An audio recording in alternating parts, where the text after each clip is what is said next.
If elected, what would you do to help continue to promote job growth and grow Florida's economy? The short answer would be to continue partnerships. Without business partnerships on the public and the private sectors, we really don't have a whole lot of anything. So it would be to do that, to grow those. Homegrown businesses are very important and very important in the state, and so we need to be able to continue those positions and those partnerships, especially in areas where we have the opportunity for higher education and home growth and emerging technology pieces, and partner those together. So how does that help us all?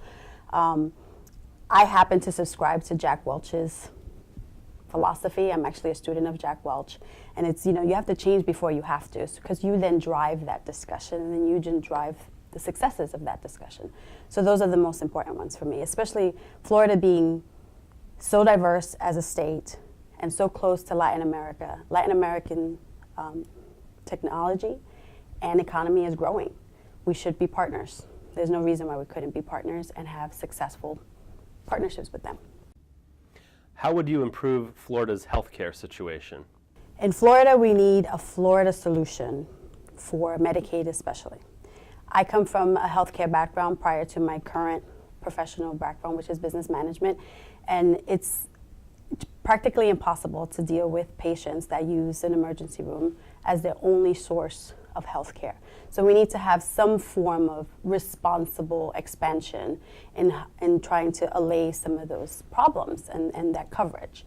So that most importantly for me. Expenses are what they are, and in healthcare, we need to be able to be competitive so that we have a healthy environment, a healthy workforce to be able to grow what we need on the economy side.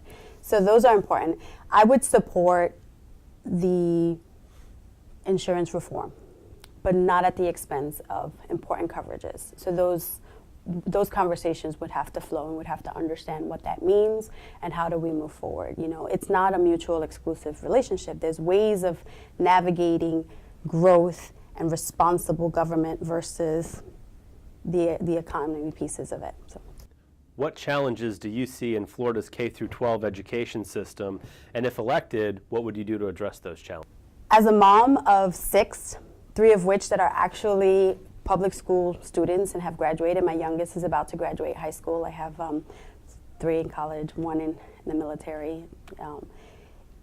It's not a cookie cutter process by any stretch of the imagination. We need to have the opportunity to have the best and brightest in our education system.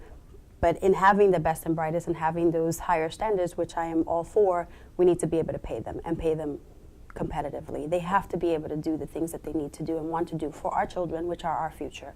And private is not always the solution. Public is not always the solution. I have one of my 5 children that I chose specifically to put in a charter school, a character-based charter school, because it was the best thing for him.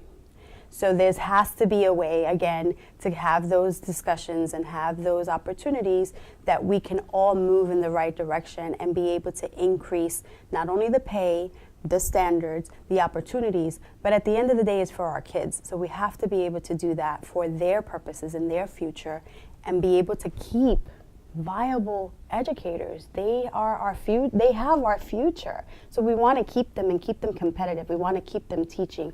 And the way we do that is, make it competitive. Again, I go back to Jack Welch.